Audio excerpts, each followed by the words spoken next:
ये ब्रह्मांड बहुत बड़ा और रहस्यमय है। हमारा ग्रह पृथ्वी इस विशाल ब्रह्मांड में एक छोटे से कण की तरह है। फिर भी ये इकलौता ऐसा ग्रह है जहां जीवन है, ये हम जानते हैं। ये ब्रह्मांड जीवन के लिए इतना अनुकूल क्यों लगता है? यहीं से एंथ्रोपिक सिद्धांत शुरू होता है। एंथ्रोपिक सिद्धांत कहता है कि ब्रह्मांड के गुण रैंडम नहीं है, बल्कि उन्हें इस तरह से फाइन ट्यून्ड किया गया है कि हम जैसे मनुष्यों ऑब्जर्वर्स का अस्तित्व संभव हो सके। यह सिद्धांत भौतिकी और ब्रह्मांड विज्ञान में उन उल्लेखनीय संयोगों को समझाने की कोशिश करता है जो जीवन को फलने फूलने देते हैं। एंथ्रोपिक सिद्धांत वैज्ञानिकों और दार्शनिकों के बीच बहुत बहस का विषय रहा है। कुछ इसे एक प्रोफाउंड इंसाइट के रूप में देखते हैं, जबकि अन्य इसे एक टॉटोलॉजिकल स्टेटमेंट के रूप में देखते हैं। हमारे साथ जुड़ें क्योंकि हम इस मनोरम अवधारणा और हमारे ब्रह्मांड और उसके भीतर हमारे स्थान को समझने में इसके महत्व का पता लगाते हैं। एंथ्रोपिक सिद्धांत को अक्सर दो मुख्य रूपों में वर्गीकृत किया जाता है, the weak anthropic principle WAP और the strong anthropic principle SAP। Weak anthropic principle WAP कहता है कि ब्रह्मांड में हमारी स्थिति ऑब्जर्वर्स के रूप में हमारे अस्तित्व के अनुकूल होनी चाहिए। इसका मतलब है कि हम खुद को ब्रह्मांड के एक रहने योग्य क्षेत्र में पाते हैं, क्योंकि अगर ऐसा नहीं होता तो हम इसे देखने के लिए यहां नहीं होते। स्ट्रॉन्ग एंथ्रोपिक प्रिंसिपल SAP एक बोल्डर स्टैंस लेता है। यह प्रस्तावित करता है कि ब्रह्मांड में ऐसे गुण होने चाहिए जो उसके इतिहास में किसी समय जीवन के उद्भव की अनुमति दें। यह वर्जन जीवन और ब्रह्मांड के बीच एक गहरे संबंध का संकेत देता है। यह सुझाव देता है कि हमारा अस्तित्व केवल एक रैंडम घटना नहीं है। SAP एक अधिक विवादास्पद विचार है, जिसकी अक्सर अनटेस्टेबल होने के लिए आलोचना की जाती है। यह ब्रह्मांड की प्रकृति के बारे में प्रश्न उठाता है और क्या इसका कोई उद्देश्य या डिजाइन है। वीक और स्ट्रॉन्ग एंथ्रोपिक प्रिंसिपल्स दोनों ही ब्रह्मांड में हमारे स्थान पर अलग अलग दृष्टिकोण प्रदान करते हैं। ये इंटरप्रिटेशंस बहस को जन्म देना और ब्रह्मांड और उसके भीतर हमारे स्थान के बारे में हमारी जिज्ञासा को बढ़ावा देना जारी रखते हैं। एंथ्रोपिक सिद्धांत का समर्थन करने वाले प्रमुख तर्कों में से एक यह अवलोकन है कि हमारा ब्रह्मांड जीवन के लिए अविश्वसनीय रूप से फाइन ट्यून्ड प्रतीत होता है। कई डायल्स वाले एक कंट्रोल पैनल की कल्पना करो। प्रत्येक प्रकृति के एक फंडामेंटल कांस्टेंट का प्रतिनिधित्व करता है। ये डायल्स विशिष्ट मूल्यों पर सेट हैं: गुरुत्वाकर्षण की ताकत, प्रकाश की गति, एक इलेक्ट्रॉन का द्रव्यमान इत्यादि। आश्चर्यजनक बात यह है कि अगर आप इनमें से किसी भी डायल को थोड़ा सा भी घुमाते हैं तो ब्रह्मांड जैसा कि हम जानते हैं उसका अस्तित्व समाप्त हो जाएगा। उदाहरण के लिए, यदि गुरुत्वाकर्षण बल थोड़ा मजबूत होता तो तारे बहुत तेजी से जलते, जीवन को विकसित होने का समय नहीं मिलता। यदि यह कमजोर होता तो तारे शायद प्रज्वलित ही नहीं होते, जिससे ब्रह्मांड ठंडा और अंधेरा रहता। इन कॉन्स्टेंट्स का फाइन ट्यूनिंग और उनका नाजुक संतुलन एक ऐसे ब्रह्मांड की ओर इशारा करता है जो जीवन के लिए उल्लेखनीय रूप से मेहमाननवाज है।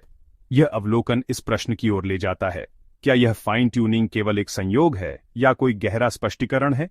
एंथ्रोपिक सिद्धांत के समर्थकों का तर्क है कि यह स्पष्ट फाइन ट्यूनिंग केवल एक लकी ब्रेक नहीं है, बल्कि ऑब्जर्वर्स के रूप में हमारे अस्तित्व का परिणाम है। ब्रह्मांड और उसके भीतर हमारे स्थान के बारे में हमारी समझ के लिए फाइन ट्यूनिंग की समस्या के गंभीर निहितार्थ हैं। एंथ्रोपिक सिद्धांत ऑब्जर्वेशन सिलेक्शन इफेक्ट्स की अवधारणा से जुड़ा हुआ है। यह अवधारणा बताती है कि कैसे हमारे अवलोकन स्वाभाविक रूप से इस तथ्य से प्रभावित होते हैं कि हम उन्हें बनाने के लिए यहां हैं। दूसरे शब्दों में, हम केवल एक ऐसे ब्रह्मांड का निरीक्षण कर सकते हैं जो हमारे अस्तित्व के अनुकूल है। एक लॉटरी की कल्पना करो जहां अरबों संभावनाओं में से जीतने वाला टिकट निकाला जाता है। अगर आप लॉटरी जीत जाते हैं तो आप यह सोचकर ललचा सकते हैं कि आप अविश्वसनीय रूप से भाग्यशाली थे या जीतने के लिए नियत थे। हालांकि यह याद रखना महत्वपूर्ण है कि यदि आपका टिकट नहीं निकाला जाता तो आप अपनी किस्मत पर विचार करने के लिए आसपास नहीं होते। यही तर्क इस ब्रह्मांड में हमारे अस्तित्व पर लागू होता है। हम एक ऐसे ब्रह्मांड का निरीक्षण करते हैं जो जीवन के लिए फाइन ट्यून्ड है, क्योंकि अगर ऐसा नहीं होता तो हम इसे देखने के लिए यहां नहीं होते। यह ऑब्जर्वेशन सिलेक्शन इफेक्ट का सार है।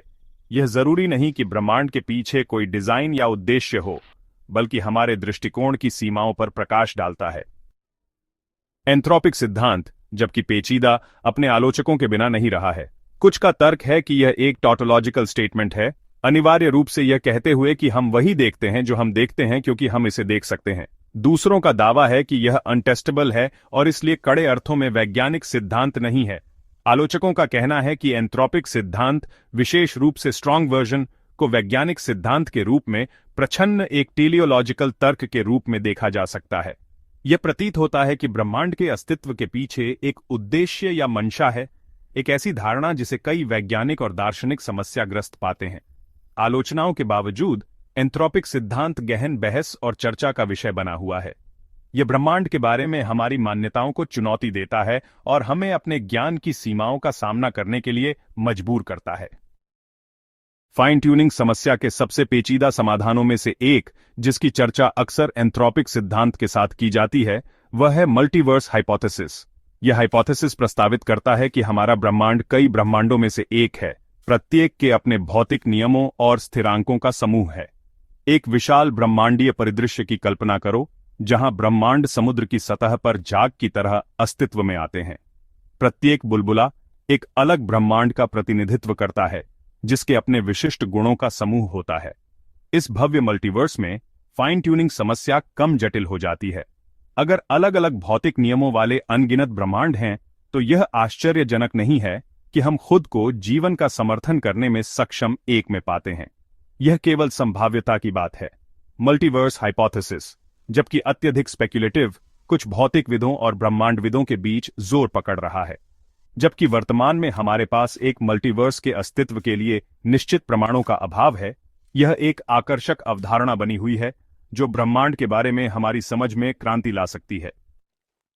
एंथ्रोपिक सिद्धांत ब्रह्मांड विज्ञान, खगोल भौतिकी और दर्शन में चल रही बहस और शोध का विषय बना हुआ है। ब्रह्मांड के बारे में हमारी समझ में नई खोजें और प्रगति लगातार इस जटिल अवधारणा में नई परतें जोड़ती हैं। बहस एंथ्रोपिक सिद्धांत की व्याख्या और ब्रह्मांड के बारे में हमारी समझ के लिए इसके निहितार्थों के इर्द गिर्द घूमती है। कुछ वैज्ञानिकों का मानना है कि यह ब्रह्मांड संबंधी टिप्पणियों को समझने के लिए एक मूल्यवान उपकरण है, जबकि अन्य स्केप्टिकल हैं। मूलभूत स्थिरांकों, प्रारंभिक ब्रह्मांड और अन्य ब्रह्मांडों की संभावना में और शोध एंथ्रोपिक सिद्धांत पर अधिक प्रकाश डालने के लिए महत्वपूर्ण है। एंथ्रोपिक सिद्धांत का एक विशेष रूप से स्पेक्युलेटिव विस्तार फाइनल एंथ्रोपिक प्रिंसिपल (FAP) है। ब्रह्मांड विज्ञानी जॉन बैरो और भौतिक विज्ञानी फ्रैंक टिपलर द्वारा प्रस्तावित FAP का मानना है कि बुद्धिमत्ता केवल ब्रह्मांड का एक उत्पाद नहीं है, बल्कि एक आवश्यक विशेषता है जो अंततः इसे शामिल कर लेगी। FAP एक विवादास्पद और अत्यधिक स्पेक्युलेटिव विचार है, लेकिन यह एंथ्रोपिक सिद्धांत के दूरगामी निहितार्थों पर प्रकाश डालता है। एंथ्रोपिक सिद्धांत इसकी वैधता पर किसी के रुख की परवाह किए बिना ब्रह्मांड की विशालता और रहस्य की याद दिलाता है। जैसे जैसे हम ब्रह्मांड का पता लगाना और उसके रहस्यों को उजागर करना जारी रखते हैं, एंथ्रोपिक सिद्धांत निस्संदेह बहस को जन्म देना और हमारी जिज्ञासा को बढ़ावा देना जारी रखेगा। अगर आपको वीडियो अच्छा लगा और आप यूनिवर्स के बारे में और एक्सप्लोर करना चाहते हैं, तो लाइक, शेयर और सब्सक्राइब करना ना भूलें।